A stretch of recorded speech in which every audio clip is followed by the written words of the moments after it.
Good evening. My name is Andrew Johnson, and I am the Fire and Emergency Services Administrator for the Washington Fire Department. I'm here today to address the community's concerns regarding the recent incident involving the train derailment and the subsequent release of sodium hydroxide to the nearby river.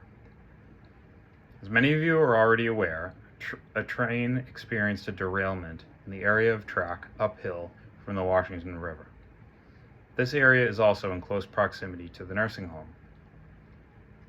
This nursing home has experienced flash flooding in the past due to its location and topography, which presented an immediate life safety danger when several of the train cars leaked sodium hydroxide and flowed in the direction of the nursing home. Sodium hydroxide is a corrosive and hazardous chemical that poses a significant danger. The nursing home houses approximately 120 residents, many of which are bed confined and unable to self-evacuate, and even with assistance would take a significant amount of time to evacuate. Given the past experiences of flash flooding at the nursing home, the potential for the flow path to spill toward the nursing home was likely, and thus a tactical priority for the first arriving crews. The decision was made to divert the chemical spill away from the nursing home using a diking technique, which unfortunately redirected the flow toward the Washington River. This, of course, was not intentional and not without consideration of the affected wildlife and ecosystem, but was a critical and necessary action that was taken to save human life. This incident has raised a number of concerns within our community. Staffing levels have been pointed out as lacking, as NFPA Standard 1710 recommends a minimum of 4 firefighters on the first arriving engine. The Washington Fire Department is currently operating 2 firefighter engine companies. Increasing staffing would not only improve operations, but firefighter safety and efficiency as well. I have consistently applied for federal staffing assistance grants in order to increase our department staffing, but have not yet been awarded such grants. The current budget within which we are operating cannot accommodate the staffing increase permanently.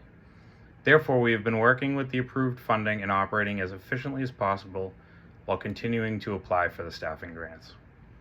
Another concern was raised that firefighters of the Washington Fire Department are not properly trained in hazardous materials mitigation, as initial firefighters entered the hot zone without proper PPE.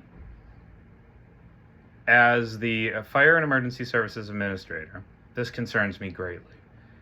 We need to ensure that the members are trained in the recognition and containment of hazardous materials and are properly provided the appropriate protective equipment to do so. This requires funding, of which I am in the process of applying for more grants that will assist in this much needed training and equipment procurement.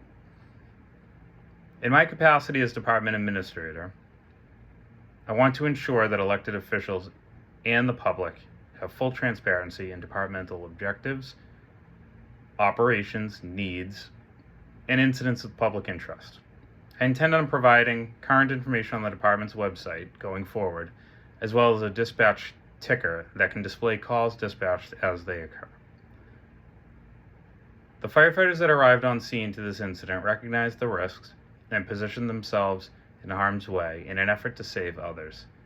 Despite the unfortunate outcome and the death of many fish in the river, the decisions made by the arriving firefighters undoubtedly saved lives of the most at-risk members of our community. I will now be happy to take questions from those present.